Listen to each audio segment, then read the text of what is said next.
Olá a todos. Estamos de volta com o embaixador Chas Freeman, ex-secretário assistente de Defesa dos Estados Unidos e ex-embaixador dos Estados Unidos na Arábia Saudita, que nos dará uma atualização sobre sua visão do que está acontecendo atualmente nos assuntos mundiais. Embaixador Freeman, bem-vindo de volta. Obrigado, Pascal. É desgarrar com você. Vamos começar com algumas notícias bem recentes. Pelo menos enquanto estamos conversando hoje, no meu dia 12 de dezembro e no seu dia 11 de dezembro. Os Estados Unidos acabaram de apreender um petroleiro na costa da Venezuela. Para mim, isso representa uma escalada significativa em relação ao que vínhamos vendo antes, tanto em termos de relações internacionais quanto no que está acontecendo com a Venezuela. Como você interpreta esse ato?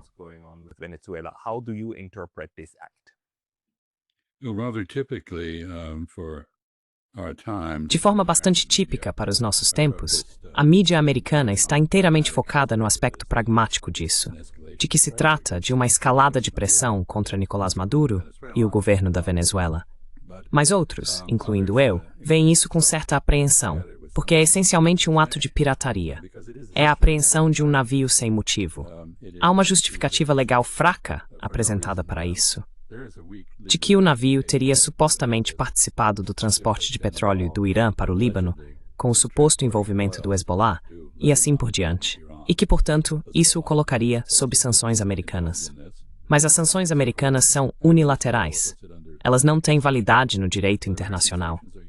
Elas não justificam a apreensão do navio e, certamente, não justificam a confiscação da carga, que o presidente Trump indicou ser o resultado provável.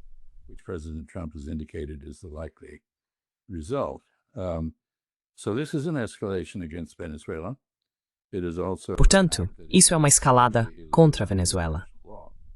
Também é um ato totalmente ilegal, segundo o direito internacional.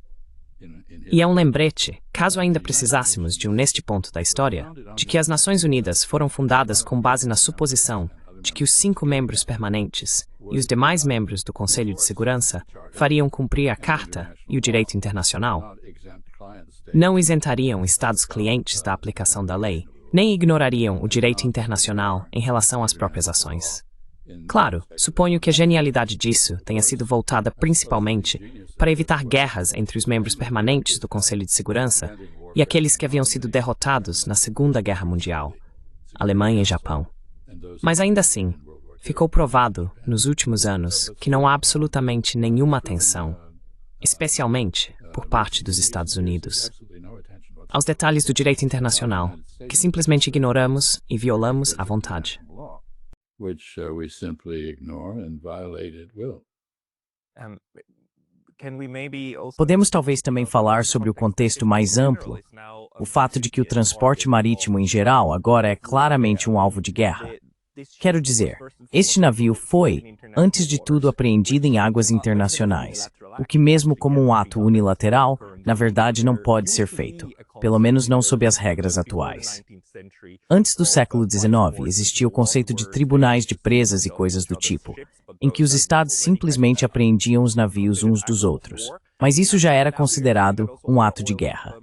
E agora estamos vendo que outros petroleiros da chamada Frota Sombra, que na verdade não é algo real, são apenas navios não segurados por empresas britânicas, petroleiros que transportam petróleo de para a Rússia, estão sendo atacados por drones ucranianos em alto mar.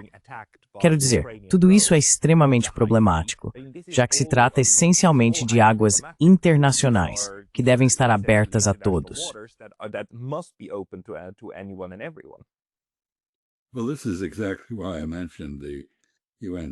Bem, é exatamente por isso que mencionei a Carta da ONU e o direito internacional, porque a Carta da ONU e o direito internacional foram essencialmente dilacerados em muitos aspectos.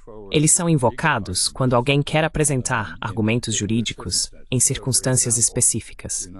Por exemplo, os Estados Unidos, mesmo sem terem ratificado a Convenção das Nações Unidas sobre o Direito do Mar, a citam repetidamente no contexto do Mar do Sul da China. Isso acontece porque podem encontrar cláusulas que parecem apoiar os argumentos norte-americanos contra o comportamento da China ou de outros países. Claro, agimos de forma seletiva. or other countries' behavior. Of course, we behave selectively. Vietnam does exactly the same things China does, but we. O Vietnã faz exatamente as mesmas coisas que a China faz. Mas nunca mencionamos isso. Só criticamos a China. Eu poderia acrescentar que você está no Japão e há uma ilha, ou na verdade, um monte de rochas, chamada Okinotorishima, bem no meio do nada. O Japão a utiliza, porque há uma estrutura habitada ali, como base para reivindicar uma zona econômica exclusiva sobre uma enorme área do Pacífico. E isso, é claro, totalmente inconsistente com a Convenção das Nações Unidas sobre o Direito do Mar. Mas todo mundo seleciona as partes da lei que lhe convém para justificar o que quer provar.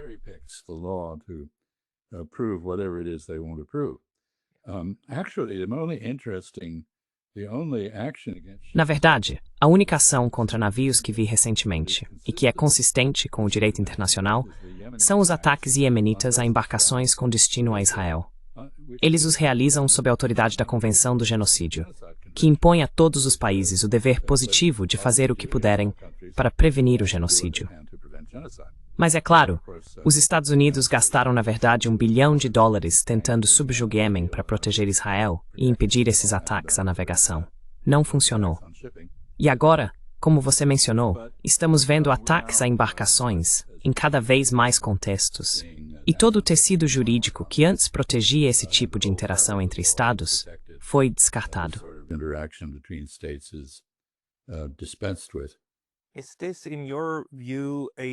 Na sua opinião, isso também é um indicador da mudança de poder e da escalada. Veja, em um sistema estável, atos como esses, que infringem fortemente as normas, especialmente o direito do mar, são muito menos prováveis. Não vimos esse tipo de coisa nos últimos 30 anos, mais ou menos. Quero dizer, o exemplo que você deu com o Japão e Takeshima, entre outros, é de certo modo clássico, porque as Filipinas têm questões semelhantes às da China. Se ilhas geram uma zona econômica exclusiva, enquanto rochedos e formações não geram. Então isso ainda está dentro dos limites do que estamos acostumados quando os países defendem seus casos. Mas apreender navios e explodi-los em alto mar, no caso da Ucrânia e outros, isso é algo novo agora, não é? Ou pelo menos novo nos últimos 30 ou 40 anos.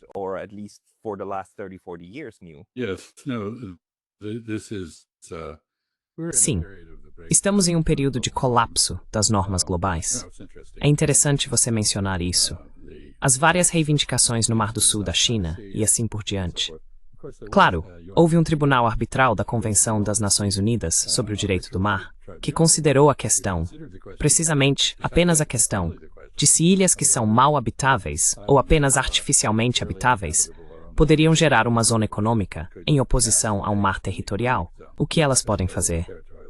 E claro, o tribunal não tinha autoridade para decidir sobre questões de soberania, mas sua conclusão foi distorcida para sugerir que a China não tem uma reivindicação válida de soberania. Talvez não tenha, mas o tribunal arbitral não tratou dessa questão.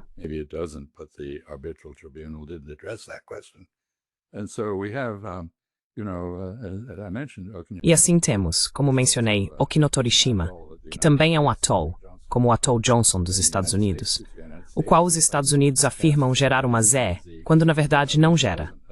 Quero dizer, não há ninguém lá. Não é habitado. Não é habitável, exceto por meios totalmente artificiais. Portanto, temos aqui uma quebra da lei, em que a lei é usada simplesmente como uma ferramenta de polêmica e não seguida como orientação para a ação. Quero destacar que o ápice disso é, na verdade, a mais recente Estratégia de Segurança Nacional dos Estados Unidos, que, é claro, não é uma estratégia. É uma coleção de declarações contraditórias e elogios ao presidente Trump por seus esforços de pacificação e outras coisas.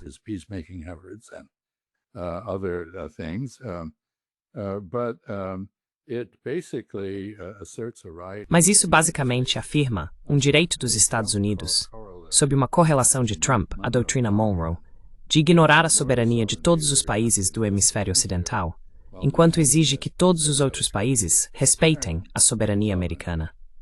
E estamos vendo isso acontecer com os assassinatos em barcos na costa da Venezuela, onde a Marinha dos Estados Unidos está matando pessoas com base em suspeitas muito frágeis, sem apresentação de provas, sem devido processo legal. De qualquer forma, a morte de pessoas que transportam drogas não é justificada pelo direito internacional. O procedimento normal, tanto em nossos próprios manuais quanto nas convenções internacionais, é que se houver suspeita de transporte de contrabando, a embarcação seja abordada e revistada. You board the vessel and search the vessel, and if it is contraband, you can confiscate it. E se for contrabando, você pode confiscá-lo e apresentar acusações legais contra aqueles que o transportam. Mas você não pode simplesmente matá-los, especialmente não depois de já ter matado a maioria deles. 2 deles estavam agarrados a destroços, tendo sobrevivido ao primeiro ataque por 45 minutos. Há um dever positivo, segundo o direito internacional, nessas circunstâncias, de prestar socorro aos sobreviventes, não de assassiná-los. Isso foi, na verdade, aplicado em um caso famoso, em que um capitão de submarino não resgatou os sobreviventes, na Segunda Guerra Mundial, um capitão de submarino alemão. Então, acho que estamos vendo um colapso completo do tecido da ordem internacional a qual estávamos acostumados. The fabric of international order that we've been accustomed to. Sim, e quero dizer, fico muito feliz que você esteja chamando atenção para isso. Mesmo que todas as acusações que os Estados Unidos fizeram contra esses civis no Caribe fossem verdadeiras, mesmo que tudo fosse verdade, o assassinato dessas pessoas ainda seria ilegal, segundo o direito internacional, e, na verdade, até mesmo segundo a lei interna dos Estados Unidos. E especialmente depois, matar os sobreviventes, quero dizer. É horrendo.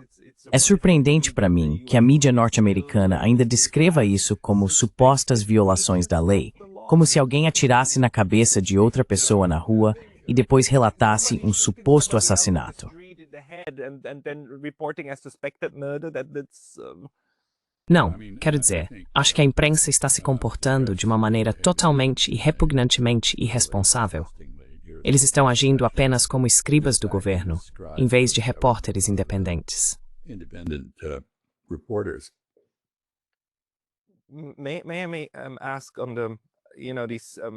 Posso perguntar sobre essas estratégias de segurança nacional? Por um lado, é interessante, porque elas também contêm elementos que são, na verdade, de desescalada, especialmente em relação à Rússia e à China. Por outro lado, ao mesmo tempo, vemos que o Congresso está agora trabalhando em um projeto de lei que tornaria impossível para os Estados Unidos reduzirem o tamanho de suas tropas na Europa, e que, por lei, exigiria que o presidente dos Estados Unidos não abrisse mão da liderança, o Comando Militar da OTAN. Como é o nome? Sasseor, o comandante supremo aliado da OTAN, certo? Enquanto, é claro, os Estados Unidos exigem 5%, quero dizer, 5% do PIB, que os membros da OTAN devem contribuir.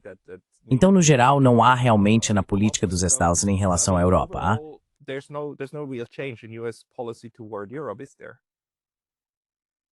What has happened is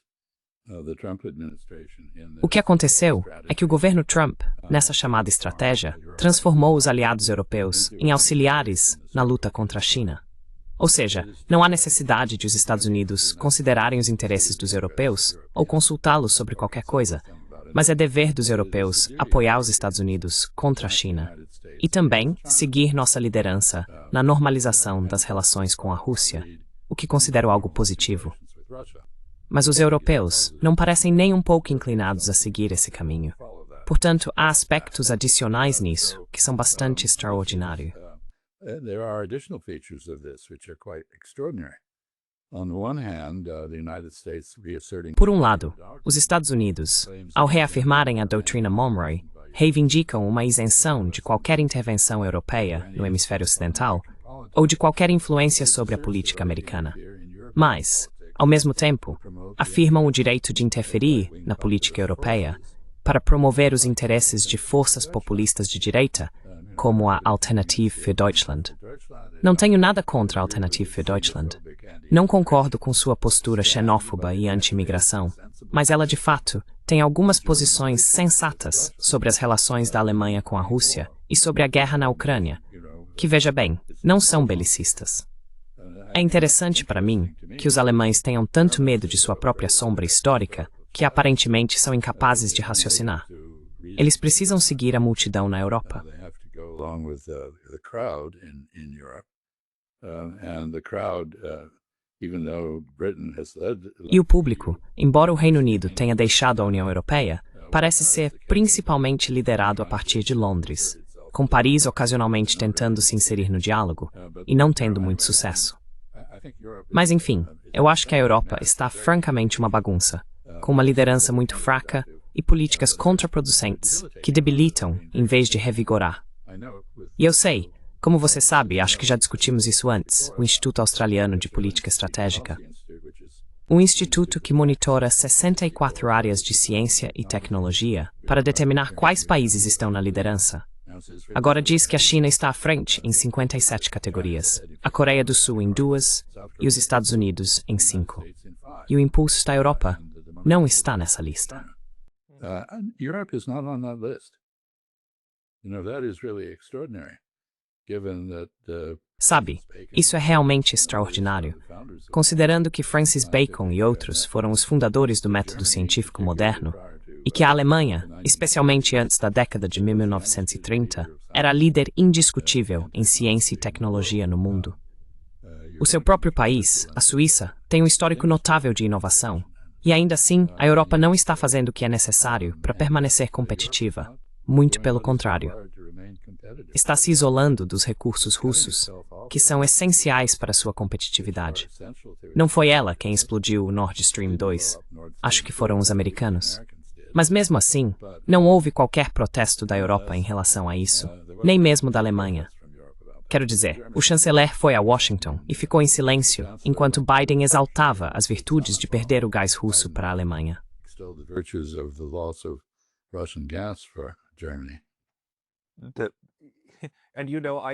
E sabe, eu achei que aquele foi o auge da humilhação.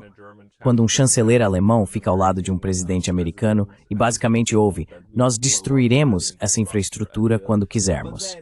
Mas então vieram os europeus, todos correndo para Washington para se sentar diante da mesa do presidente dos Estados Unidos e serem fotografados.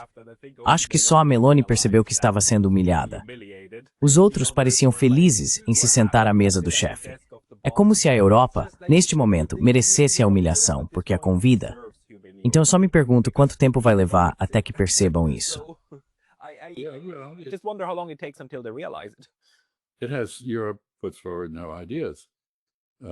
A Europa não apresenta nenhuma ideia. Apenas pede mais do mesmo. É a favor da continuação da guerra na Ucrânia, sem abordar a questão de como ajudar os ucranianos a sobreviver e reconstruir de uma forma que atenda aos seus interesses nacionais. Não propõe nenhum diálogo. Na verdade, não mantém diálogo algum com a Rússia. Deixa isso para os comparsas empresariais e o genro de Donald Trump. Notei, curiosamente, que Vladimir Putin, após a última sessão de 5 horas com Witkoff e Kushner, disse: sabe, quero manter esse canal aberto porque quero um canal com Donald Trump. Mas essa questão da paz na Ucrânia só será resolvida por Sergei Lavrov e diplomatas profissionais.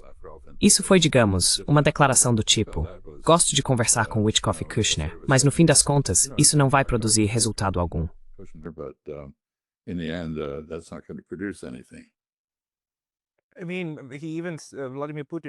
Quer dizer, Vladimir Putin também afirmou que, na verdade, preferiria resolver isso no campo de batalha, mas que se puder ser resolvido na mesa de negociações, ele certamente o faria.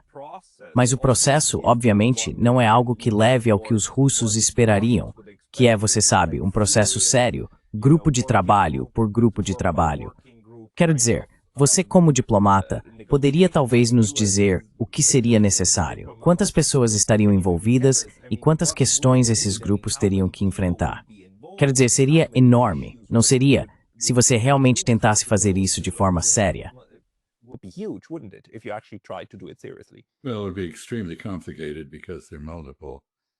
Bem, isso seria extremamente complicado, porque há múltiplos interesses que precisam ser harmonizados com qualquer solução que você proponha. É preciso lidar com a questão da Ucrânia como um território de transição e uma ponte entre a parte russa da Europa e o restante da Europa. Também é necessário abordar as preocupações de segurança da Rússia, assim como as preocupações de segurança da Europa Ocidental.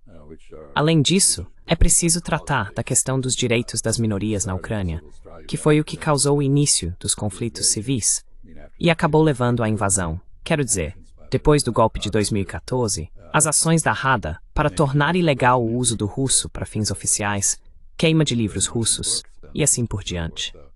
Toda a agenda bandeirista na Ucrânia produziu uma rebelião no leste do país, o que gradualmente atraiu os russos e acabou levando ao confronto no final de 2021 e ao ultimato russo. Negociem conosco ou teremos que usar a força. Negotiate with us or we'll have to use force. And they were told, no, there will be no negotiation, so they did use force. E disseram a eles que não haveria negociação. Então eles realmente usaram a força. E sabe, isso pode ser novamente ilegal. Mas é mais um exemplo do fracasso, tanto da diplomacia quanto da legalidade nesse caso, já que o Ocidente não tinha nada a oferecer. E ainda assim, sabe, eu diria que algo muito triste aconteceu nos Estados Unidos, que é a destruição essencial do nosso serviço diplomático estrangeiro e de sua competência. Portanto, isso é ainda mais um motivo para que os europeus tomem seu próprio futuro em suas próprias mãos. E, no entanto, não vejo nenhum líder na Europa. Não vejo nenhuma diplomacia competente vindo da Europa em uma questão que deveria ser de interesse vital para todos. Não apenas para os russos, que continuam exigindo negociações e dizendo, como você mencionou, que se não houver negociações, eles simplesmente resolverão isso no campo de batalha. E eles o farão.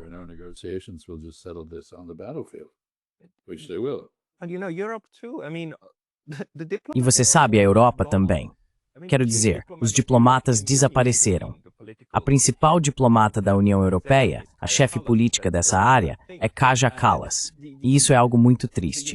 E os Estados Unidos também. Tenho nada além do mais profundo respeito pelos diplomatas do Departamento de Estado, que formaram grandes diplomatas como você, como o embaixador Jack Matlock e tantos outros. Quero dizer, o embaixador Grew no Japão antes da Segunda Guerra Mundial. Esses eram pensadores brilhantes em relações internacionais, que compreendiam profundamente o que estavam enfrentando. Então, o que aconteceu com isso? Nos Estados Unidos, você acabou de dizer que o serviço foi desmantelado. O que aconteceu com o Departamento de Estado?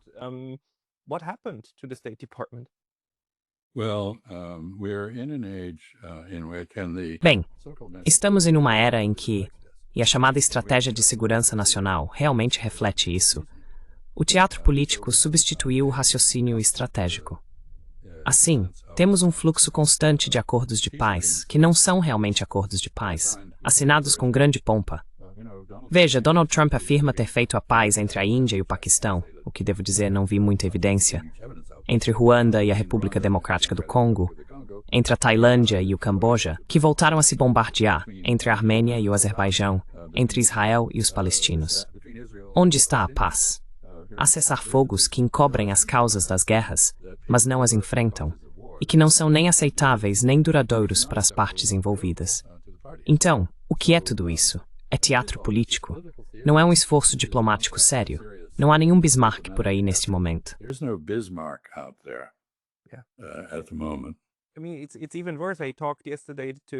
Quer dizer, é ainda pior.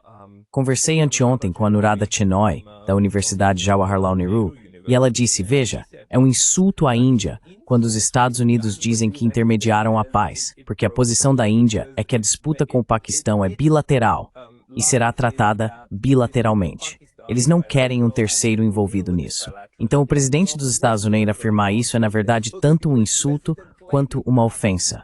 É uma situação altamente competitiva.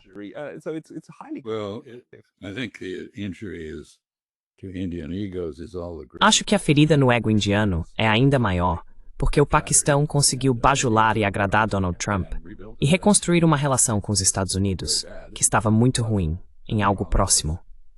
Enquanto isso, é claro, as teorias econômicas malucas da Casa Branca resultaram em tarifas sobre a Índia, que estão paralisando o comércio. E agora, estamos tentando cortar as exportações de petróleo russo em todos os lugares, inclusive para a Índia. Acabamos de ver Vladimir Putin em Delhi, abraçando ou sendo abraçado por Narendra Modi. O que é a resposta a isso?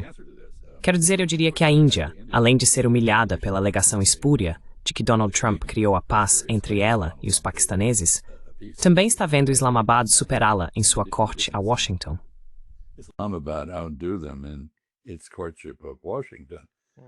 Also has another problem, and that is that was very much Também há outro problema, que ficou muito em segundo plano durante a visita de Putin a Delhi. A política dos Estados Unidos aproximou a China e a Rússia. No passado, durante a era soviética, a Índia podia contar com o apoio soviético para equilibrar sua posição em relação à China. Será que pode fazer isso agora? Veja, a Rússia tem muito a perder se ofender os chineses. E eu acho que a posição da Índia como um estado de equilíbrio, geopoliticamente, foi comprometida. Quando se vê Modi e Putin se abraçando, é um caso de eles exagerarem na demonstração de afeto que dizem ter um pelo outro e na força do relacionamento entre os dois países. E eu sei que a relação comercial entre a Índia e a Rússia é significativa.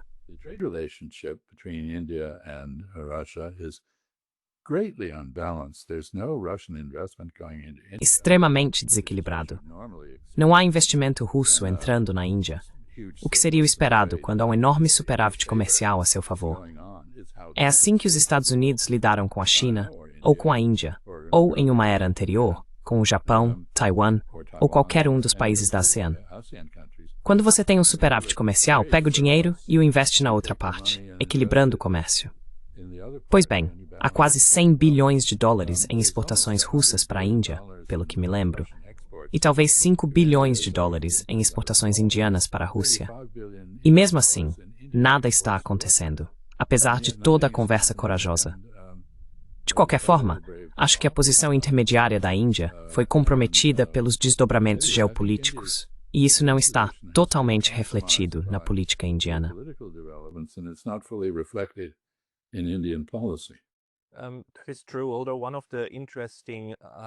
É verdade. Embora uma das coisas interessantes que Anuradha compartilhou comigo seja que o comércio entre a Rússia e a Índia é cerca de 95% em moeda local. Os russos agora possuem muitas rúpias, e essas rúpias podem ser usadas para comprar bens ou títulos do governo. Então, ao que parece, eles estão tentando encontrar uma maneira de tornar esse comércio bilateral um pouco mais útil.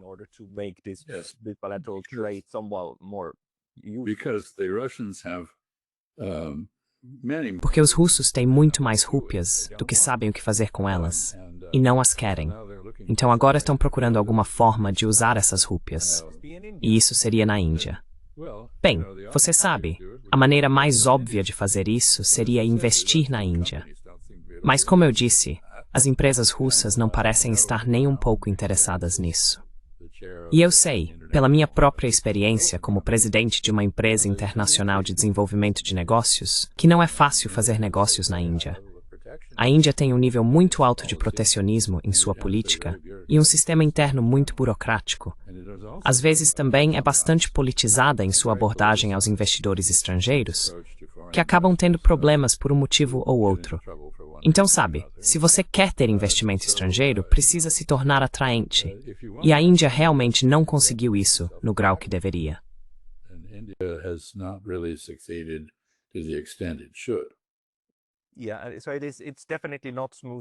Sim, então definitivamente não está sendo um mar de rosas. E quero dizer, a comparação entre a Índia e a China mostra bem isso. Elas têm populações de tamanhos comparáveis, mas estão em níveis completamente diferentes quando se trata do desenvolvimento de suas economias locais, certo? Talvez possamos usar isso como gancho para passar a outro cenário sobre o qual eu realmente gostaria de ouvir sua opinião, porque no último mês houve, na minha visão, uma disputa, ou conflito, muito infeliz entre o Japão e a China.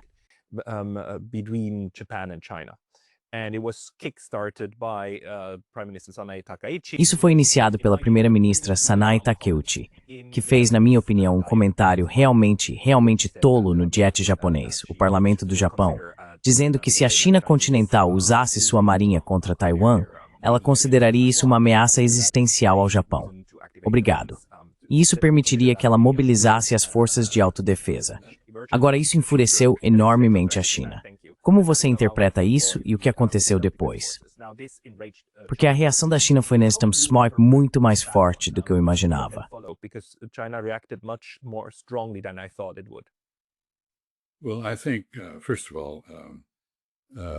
Bem, eu acho que antes de tudo, a senhora Takahiti cometeu um erro que uma política experiente como ela não deveria cometer. que foi responder a uma pergunta hipotética. Ela não deveria ter feito isso.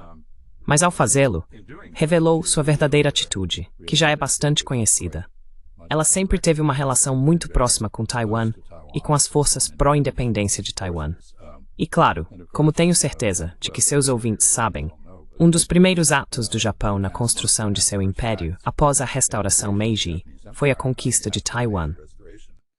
Was the conquest of Taiwan. From 1895 to 1945, Taiwan was part De 1895 a 1945, Taiwan fez parte do Japão. Depois de cerca de 20 ou 25 anos lidando com insurreições e rebeliões, a Marinha japonesa conseguiu implementar uma política muito eficaz de assimilação dos taiwaneses ao Japão.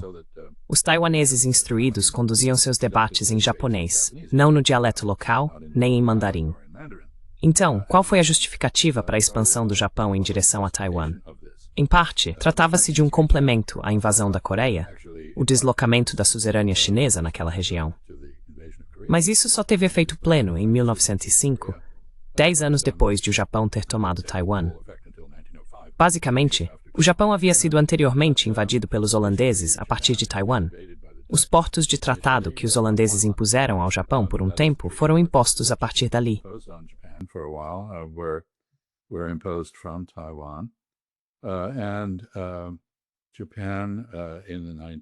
E o Japão, quando tomou Taiwan, via, em suas próprias palavras, como um porta-aviões inafundável.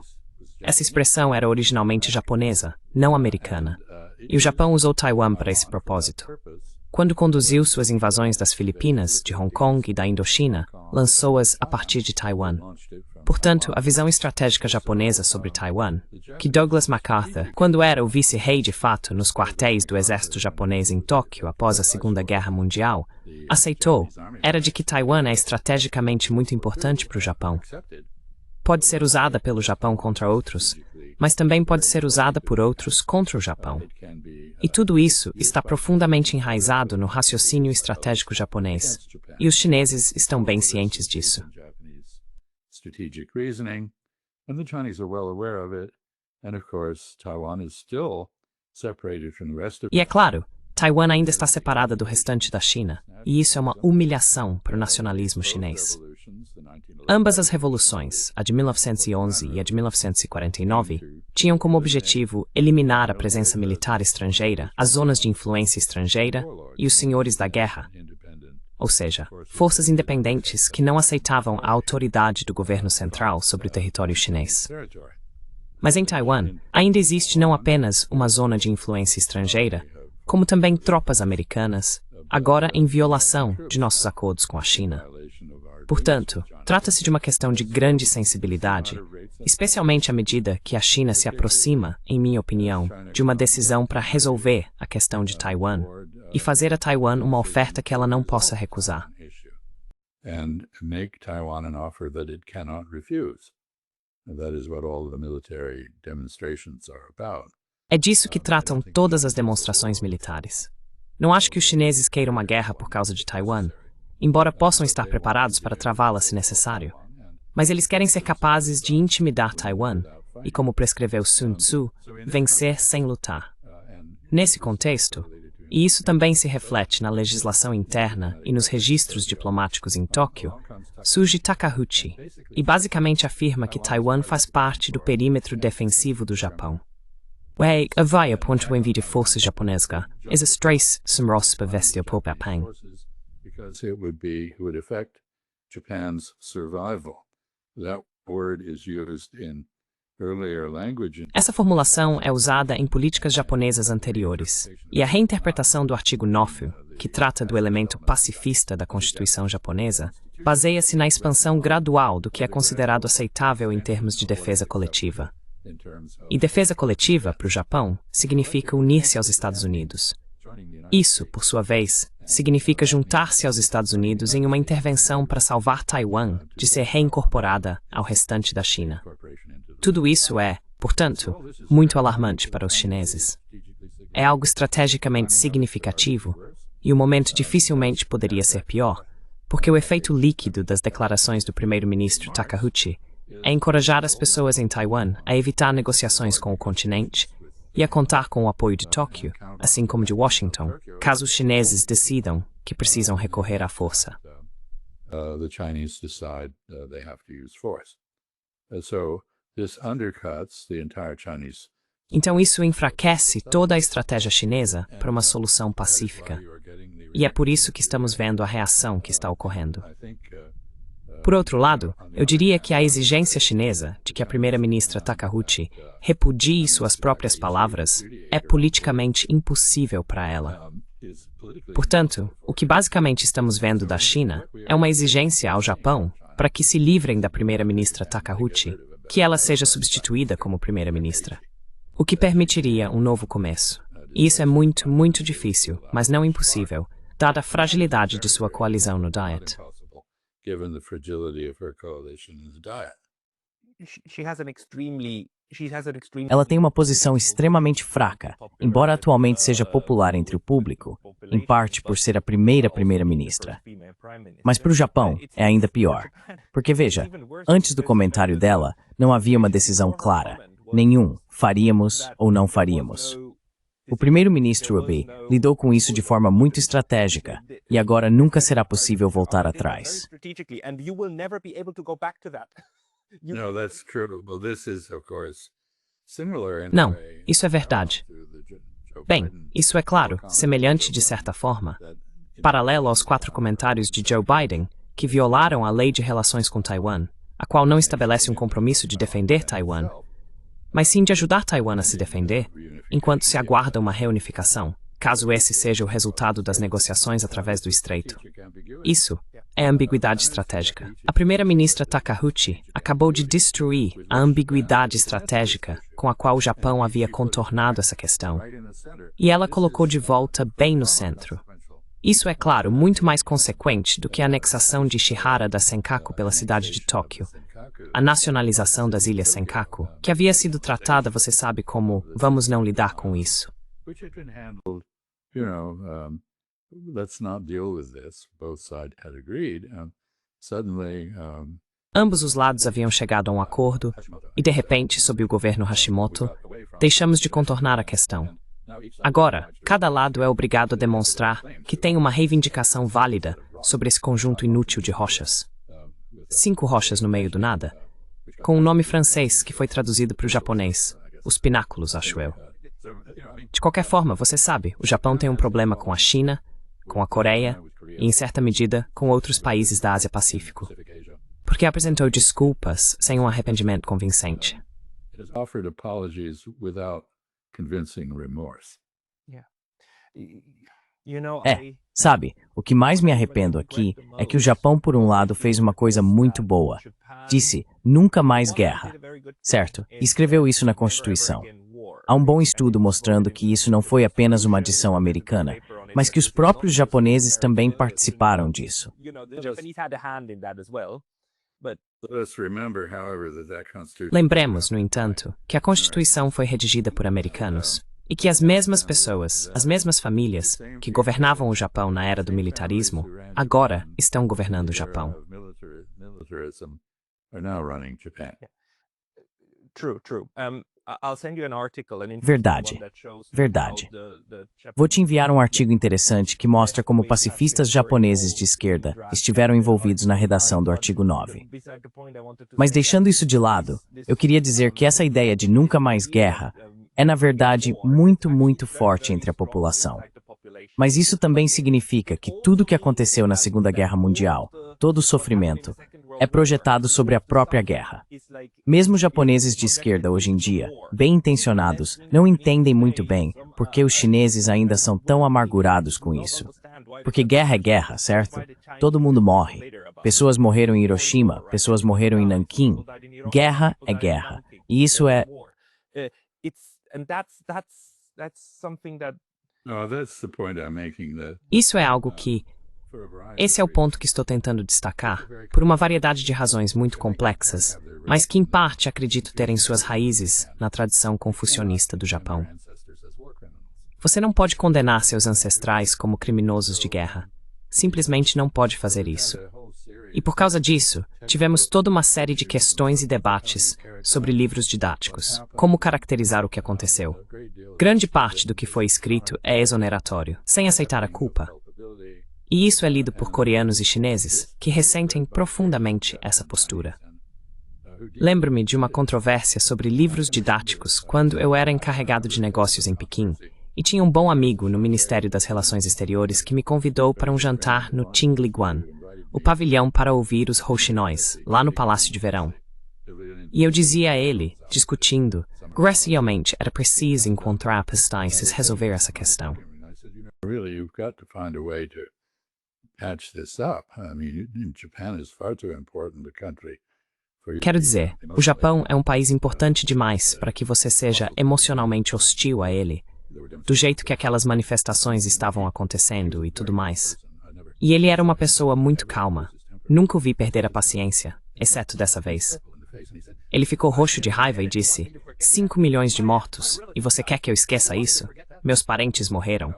Você quer que eu esqueça isso? E então percebi que nós, chineses ou coreanos, não temos o mesmo tipo de memória obsessiva que se encontra entre os judeus europeus em relação ao Holocausto. Mas os sentimentos, o trauma, são igualmente profundos, e o Japão tem sido incapaz de lidar com isso. Tenho muitos amigos japoneses, entendo suas dificuldades, mas acho que a política japonesa tem sido incapaz de enfrentar o legado da construção de um império. Empire building. And it's also a consequence out of, E isso também é uma consequência, sabe, da necessidade de transformar o antigo arqui-inimigo, os Estados Unidos, no principal aliado. Quer dizer, de alguma forma você precisa racionalizar isso, certo?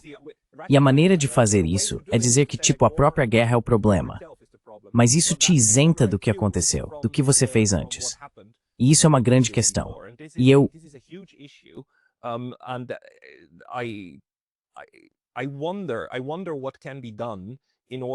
Fico me perguntando o que pode ser feito para melhorar as relações entre a China e o Japão, porque Bem, acho que uma coisa, Pascal, que está faltando é o que tínhamos no passado. Estou falando da época em que eu estava em Pequim como encarregado de negócios, e antes disso, nas décadas de 70 e 80, havia anciãos japoneses e chineses que não eram autoridades, mas ex-funcionários, talvez pessoas de destaque, que conduziam diálogos fora das câmeras e tinham confiança mútua. Quero dizer, eles se entendiam e conseguiam encontrar soluções para os problemas.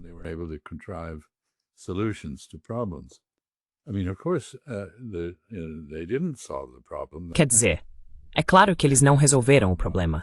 Eles remendaram, colocaram curativos no problema, em vez de estancar as feridas. Mas conseguiram evitar que o relacionamento saísse dos trilhos. O que basicamente aconteceu agora.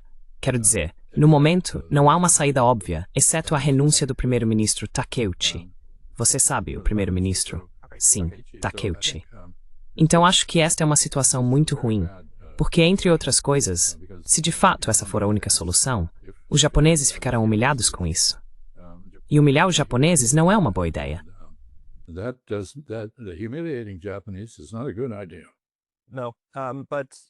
Não há, mas algumas pessoas estão dizendo que os americanos podem ter tido alguma participação nisso, tipo Donald Trump, já que ela se encontrou com o Donald Trump, tipo 2 semanas antes.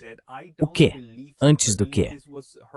Ela disse, não acredito nisso. Acho que foi basicamente um deslize dela ao falar. Mas você acha que os Estados Unidos estão, de alguma forma, envolvidos nessa disputa?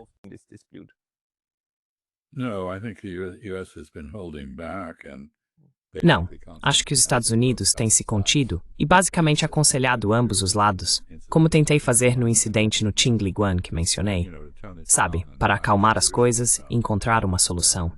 E isso é particularmente relevante, porque parte do desmantelamento da ordem mundial pela administração Trump, no documento da Estratégia de Segurança Nacional que estávamos discutindo anteriormente, envolve normalizar as relações com a Rússia no teatro europeu e, no teatro asiático, tratar a China como uma concorrente econômica em vez de militar. Portanto, os Estados Unidos foram bastante ambíguos em relação à questão de Taiwan durante a administração Trump.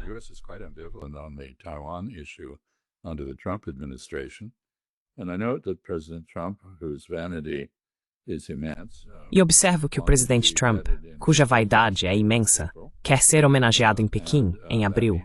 E isso significa que nada vai acontecer para ofender a China enquanto ele tiver algum controle sobre a situação. É claro que ele não tem controle total sobre sua própria administração, mas nada vai acontecer antes de abril que possa gerar um confronto entre os Estados Unidos e a China. Portanto, nesse contexto, acho que muitos japoneses se sentem desconfortáveis com a falta de um apoio firme por parte dos Estados Unidos. Mas acho que é possível entender por que isso acontece. But I think you can understand why that is the case. Yes, yes, of course. Japan is a Sim, very, sim, claro. O Japão está em uma situação muito ruim agora, por culpa própria. Mas talvez possamos usar os últimos 5 minutos para voltar à questão de Taiwan. Escrevi um artigo há alguns meses, cerca de um ano atrás, sobre você sabe que para que Taiwan e a China, ou a República da China e a República Popular da China, tenham um futuro comum que não termine em guerra, o que é necessário não é necessariamente uma solução, mas um mínimo ao qual ambas as partes não possam dizer não. O que você acha que é o requisito mínimo para que a República Popular da China, o continente, continue com uma política de força não letal contra a ilha? non-lethal force against the island. Yeah, well, actually, we had such a formula when both sides. É bem, na verdade, nós tínhamos uma fórmula assim dos dois lados. Ambos concordavam que existia apenas uma China, embora tivessem interpretações diferentes sobre o que isso significava. Mas isso foi destruído pelo Min Xinjiang, o Partido Progressista Democrático em Taiwan, o DPP. E Lai Ching-te, que é o atual líder em Taiwan, não parece ter nenhuma noção da importância disso para a manutenção da paz. O ponto básico disso era que dava ao continente um motivo para adiar a questão. Em outras palavras, se você acha que a reunificação é o caminho certo e inevitável, e ambos os lados concordam que existe apenas uma China, mas discordam sobre alguns detalhes, então é possível fazer todo tipo de concessão. Then you can make all kinds of compromises. So, in the Ma Ying-jeou era, when Então, na era Ma Ying-jeou, quando ele era o líder em Taiwan, ele chegou a se encontrar em Singapura com Xi Jinping. Mas havia outras coisas sendo discutidas que não se concretizaram. Por exemplo, eles estavam conversando informalmente sobre questões como: bem, Taipei, você representa a China, porque ninguém reconhece Taiwan como um país. Eles reconhecem Taipei como o governo da China, se é que reconhecem. Então, por exemplo, você tem representação na Guatemala.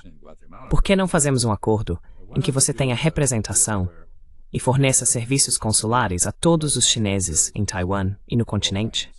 E nós faremos o mesmo por você no Brasil, onde temos relações. Brazil, where we have relations. And, they were talking about this kind of thing. It was very pragmatic. Sabe, eles estavam falando sobre esse tipo de coisa. Era algo muito pragmático. Infelizmente, os movimentos de independência em Taiwan, que representam a política de identidade, algo muito familiar na era moderna, acabaram dominando essas conversas e entendimentos. Então agora temos uma tradição iniciada por Lee Teng-hui, que já faleceu, mas era muito a favor da independência. E, aliás, ele achava que era japonês até os 20 anos. Japoneses que conversaram com ele me disseram que ele falava como um japonês da década de 1930. Um japonês muito elegante e formal, do tipo que não se usa mais hoje em dia. O mandarim dele era péssimo. His Mandarin was lousy. I met with him many times and, Eu me encontrei com ele muitas vezes. E sabe, ele era Hakka. Falava muito bem Hakka e também muito bem Hokkien, o dialeto de Taiwan. Enfim, sabe, ele começou isso quando escolheu o momento em julho de 1999 para ir a Deutsche Welle. Ele escolheu esse meio com muito cuidado para dizer que existem 2 estados, mas que isso não impede que se unam no futuro, algo que os alemães entenderiam por causa da reunificação da Alemanha Oriental e Ocidental. Mas isso foi visto corretamente por pessoas em Pequim como uma declaração de independência. Agora existem 2 estados.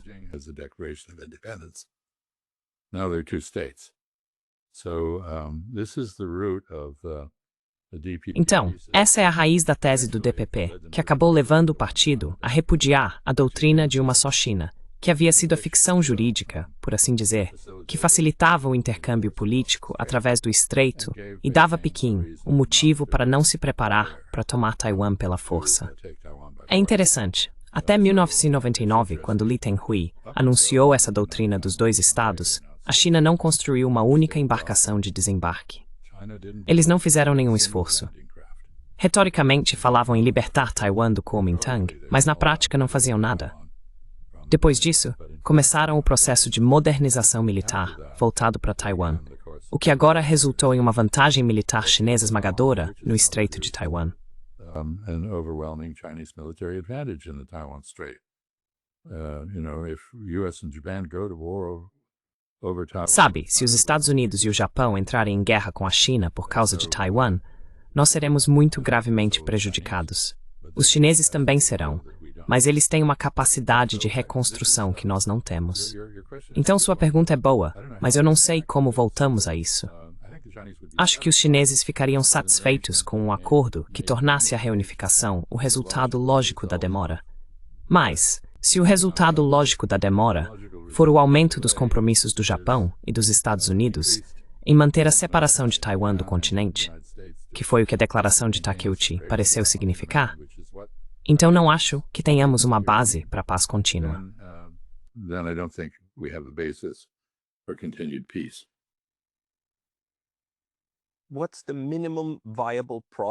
Qual é o produto ou projeto minimamente viável que não levaria ao uso da força? Espero mesmo que encontrem isso, porque de certo modo aquela ficção jurídica de que você falou é brilhante, não é?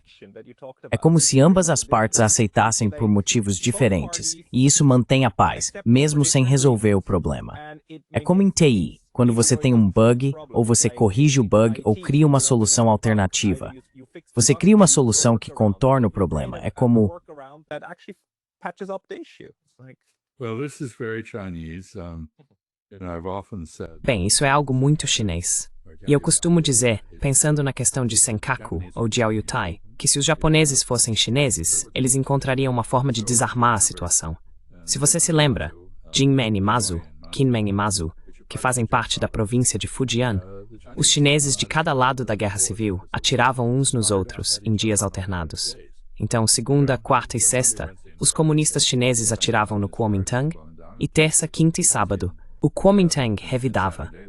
Todos mantinham a ficção de uma guerra viva, mas ninguém estava matando ninguém, entende? Então você sabe, os chineses são muito capazes de encontrar soluções criativas. Coming up with creative solutions. Here's the major obstacle, and this is why, again, Aqui está o grande obstáculo, e é por isso que, mais uma vez, o comentário de Takeuchi é tão prejudicial. Os chineses veem os americanos, e agora os japoneses, promovendo uma relutância em discutir qualquer tipo de acordo através do estreito. Nós gostamos do status quo, que é o fato de Taiwan ser independente, anticomunista e alinhada conosco. No caso das relações de Taiwan com o Japão, muitos taiwaneses têm sentimentos muito afetuosos em relação ao Japão. E o mesmo vale no sentido inverso. Essa é uma diferença significativa. E, novamente, isso remonta ao fato de que a marinha japonesa, e não o exército de Kwantung, administrava Taiwan. O exército de Kwantung na Coreia conseguiu criar uma inimizade eterna, ao que parece, mas no caso de Taiwan, a reação foi de afeição.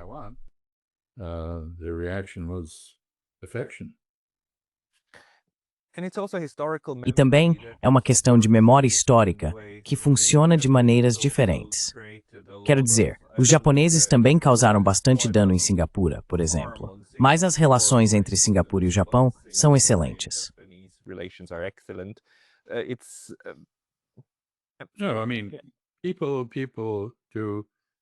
Não, quero dizer, as pessoas realmente, sabe como alguém disse no contexto da guerra em Gaza?